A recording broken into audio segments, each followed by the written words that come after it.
नमस्कार। खबर उत्तर प्रदेश में आप सभी का स्वागत है। मैं हूं कपिल मिश्रा। खबरों में बात करेंगे रामपुर की नगर विधानसभा उपचुनाव को लेकर नामांकन जारी।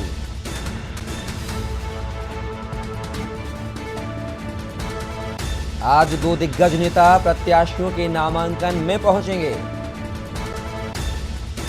सपा और भाजपा प्रत्याशी आज करेंगे नामांकन। सपा से आसिम रजा के नामांकन में पहुंचेंगे आजम खान। खबर रामपुर से, जहां पर नगर विधानसभा उपचुनाव को लेकर नामांकन जारी। आज दो दिग्गज नेता प्रत्याशियों के नामांकन में पहुंचेंगे। सपा और भाजपा प्रत्याशी आज करेंगे नामांकन। सपा से आसिम रजा के साथ नामांकन करने पहुंचेंगे आजम खान। रामपुर से खबर, जहां पर नगर विधानसभा उपचुनाव को लेकर नामांकन जारी।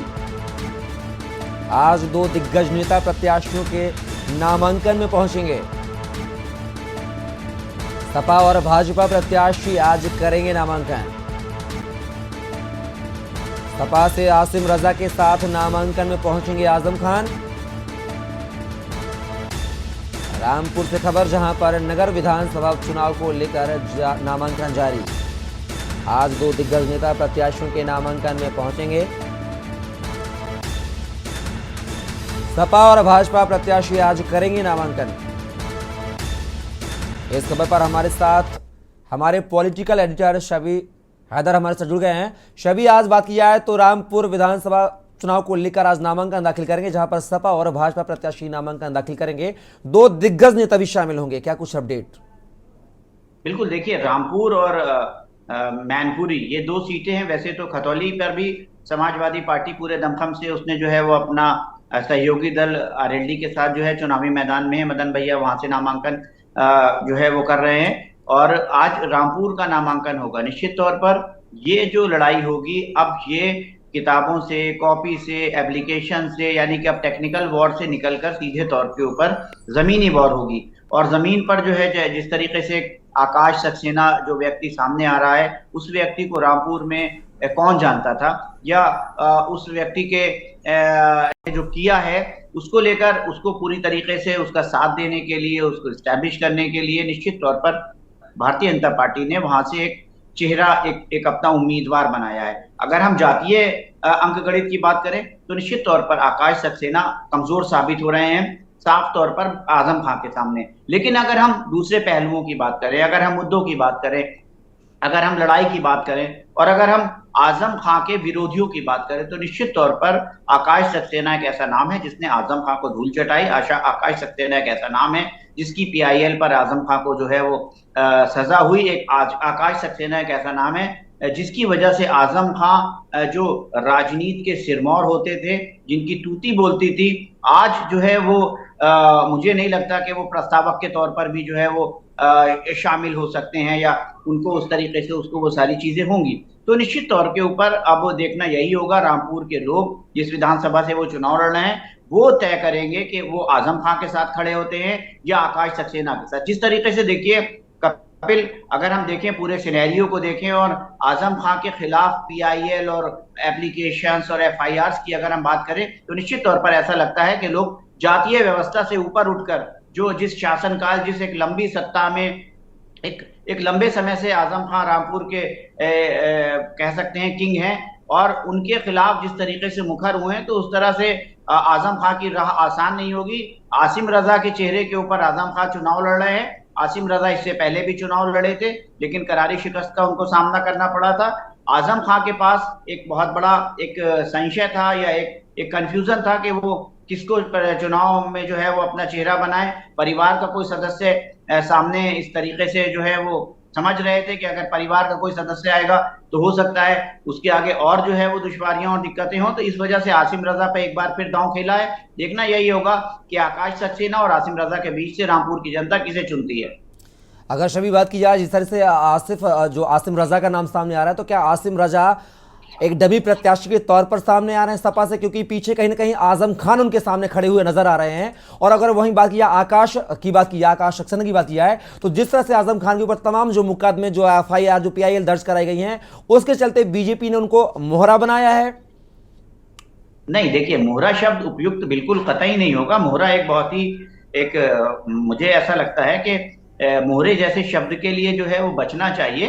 कहीं ना कहीं संबल देने के लिए, आकाश सक्सेना के साथ खड़े होने के लिए पार्टी संगठन क्या देता है कार्यकर्ताओं को अपने, उनको अगर टिकट मिल जाता है, एक टिकट एक ऐसी पूंजी होती है, टिकट एक ऐसा सम्मान होता है जो निश्चित तौर के ऊपर कार्यकर्ताओं के लिए एक ताज के समान होता है।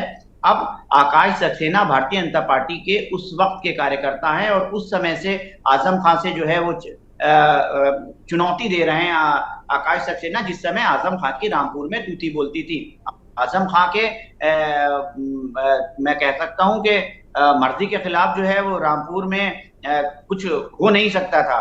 उस स्थिति में और उस परिस्थिति में और उस दौर में और उस संघर्ष में आकाश सक्सेना भारतीय जनता पार्टी के कमल का झंडा लेकर खड़े रहे, आजम खान को चुनौती देते रहे। और आज आजम खान एक सजायाफ्ता कैदी हैं, सजायाफ्ता मुजरिम है और उनको अपनी सदस्यता जो है वो रद्द करनी पड़ी है। तो निश्चित तौर पर भारतीय जनता पार्टी की तरफ से आकाश सक्सेना से बड़ा उम्मीदवार, आकाश सक्सेना से बड़ा स्टार प्रचारक, आकाश सक्सेना से बड़ा कार्यकर्ता कोई दूसरा हो नहीं सकता। और आकाश सक्सेना को भारतीय जनता पार्टी ने टिकट देकर कार्यकर्ताओं में ये मैसेज भी दिया है कि साहब, अगर कोई कार्यकर्ता पार्टी संगठन और विचारधारा के लिए काम करेगा तो party out of the line जाकर उसको टिकट देगी। मुख्तार अब्बास नकवी रामपुर के एक बहुत बड़े नाम हैं, बहुत सारे पदों पर जो है वो काम कर चुके हैं। हालांकि आजकल जो है वो किसी संवैधानिक पद पर कार्य नहीं कर रहे हैं, वो उनके हाथ में पूरी बागडोर है। आकाश सक्सेना को चुनाव को वो कैसे लेकर जाते हैं, सरकार उनके साथ है। रामपुर में खुद मुख्यमंत्री योगी आदित्यनाथ जो है वो पहुंचकर कई सारी हजारों करोड़ रुपए की योजनाओं को जो है वहां पर पेश कर चुके हैं, वहां की जनता के को सुपुर्द कर चुके हैं। तो निश्चित तौर पर ये सरकार योगी की जो ट्रांसपेरेंस नीति है, मुख्तार अब्बास नकवी की जो छवि है और आसिम रजा का जो संघर्ष, माफ किएगा, जो आकाश सक्सेना का संघर्ष है, इन तीन चीजों का कॉकटेल आजम खान को चुनौती देगा। और आसिम रजा जो अभी एक बड़ा चुनाव हारे हैं, निश्चित तौर के ऊपर उनका मनोबल थोड़ा सा जो है टूटा होगा, थोड़ा गिरा होगा। और आजम खान लगातार मुसीबतों में है, लगातार परेशानियों में है, लगातार उनको जो है वो कार्रवाइयों में और कानूनी प्रक्रियाओं में सामना करना पड़ रहा है। तो कहीं ना कहीं देखना ये होगा कि समाजवादी पार्टी में रामपुर में आजम खान के अलावा, समाजवादी पार्टी का मतलब आजम खान है और आजम खान का मतलब समाजवादी पार्टी है। तो अगर हम एक सेकंड लाइनअप नेता की बात करें या हम एक उनके बाद जो है आजम खान के बाद अगर समाजवादी पार्टी के संगठन को देखें तो निश्चित तौर पर शून्य दिखाई देता है। आसिम रजा समाजवादी पार्टी रामपुर के जिला अध्यक्ष रह चुके हैं, संगठन से बहुत उनका पुराना वास्ता है और आजम खान की आंख नाक कान हुआ करते हैं। उनके ऊपर जो है पूरा दारोमदार है, वो अपना चुनाव किस तरीके से ले जाते हैं। समाजवादी पार्टी के आला कमान अखिलेश यादव क्या रामपुर में चुनाव प्रचार करने पहुंचेंगे, या और कौन कौन से जो है वो स्टार प्रचारक, जिस तरीके से रामपुर में स्टार प्रचारक की 40 लोगों की लिस्ट आई है, उनके बरक्स कोई जो है वो लोग आएंगे। क्योंकि अगर पश्चिमी उत्तर प्रदेश में समाजवादी पार्टी की अगर हम बात करें तो निश्चित तौर पर ऐसे बहुत सारे नाम हैं। शाहिद मंजूर एक बड़ा नाम है, मेरठ से आते हैं, सीनियर नेता है, कैबिनेट मिनिस्टर रहे। महबूब अली, कमाल अख्तर, खुद जो है वो मुरादाबाद के सांसद एसटी हसन है, तो बेलारी के विधायक फहीम है। तो उनके पास एक जो है वो एक बड़ी जो है वो चेहरे हैं और अगर वो पूरी तरीके से आपस में एकजुट होकर और एकजुटता के साथ चुनाव लड़ेंगे तो निश्चित तौर पर रामपुर का चुनाव भी बहुत अच्छा चुनाव होगा। लेकिन समाजवादी पार्टी के भीतर या मुस्लिम नेतृत्व के भीतर आजम खान का खुद विरोध है। इसको देखकर ये कह सकते हैं कि आजम खान रामपुर में अकेले पड़ते हुए दिखाई दे रहे हैं और आजम खान मुसीबतों में है इस समय। आसिम रजा के तौर के ऊपर उन्होंने आसिम रजा का चेहरा पेश किया है। जनता फैसला करेगी, क्योंकि जनता ने भी बहुत सारी एफआईआर और बहुत सारी चीजें कपिल दी हैं वहां पर आजम खान के खिलाफ, प्रखुर होकर सामने आ रही है। तो अब देखना यह होगा कि आजम खान क्या रामपुर के चुनाव को सहानुभूति का चुनाव बना पाते हैं, क्योंकि एक बेहतरीन वक्ता है वो। जब भाषण देने जाते हैं पिन ड्रॉप साइलेंस होता है, उनकी बात को लोग बहुत ध्यान और गौर से सुनते हैं। बिल्कुल शबी, कहीं ना कहीं देखना होगा कि आकाश शर्मा जिस तरह से कानूनी कार्रवाई कर आजम खान को कहीं ना कहीं पटकनी दी है, तो क्या ऐसे चुनाव में भी वह पटकनी देने में कामयाब होंगे या नहीं, ये देखने वाली बात होगी। फिलहाल आप हमारे साथ जुड़े उसके लिए आपका बहुत बहुत शुक्रिया। तो बता दें, रामपुर चुनाव को लेकर जो प्रत्याशी हैं सपा और भाजपा में यहाँ पे सीधा टक्कर देखा जा रहा है। अगर बात की जाए तो यहाँ पर रामपुर के गढ़ में एक बार बीजेपी यहां पर सेंध लगाने में कामयाब हुई थी, तो देखना होगा इस चुनाव में कि क्या बीजेपी रामपुर के किले को जीत पाती है या नहीं, ये दिखने वाली बात होगी। खबरों में बात करेंगे।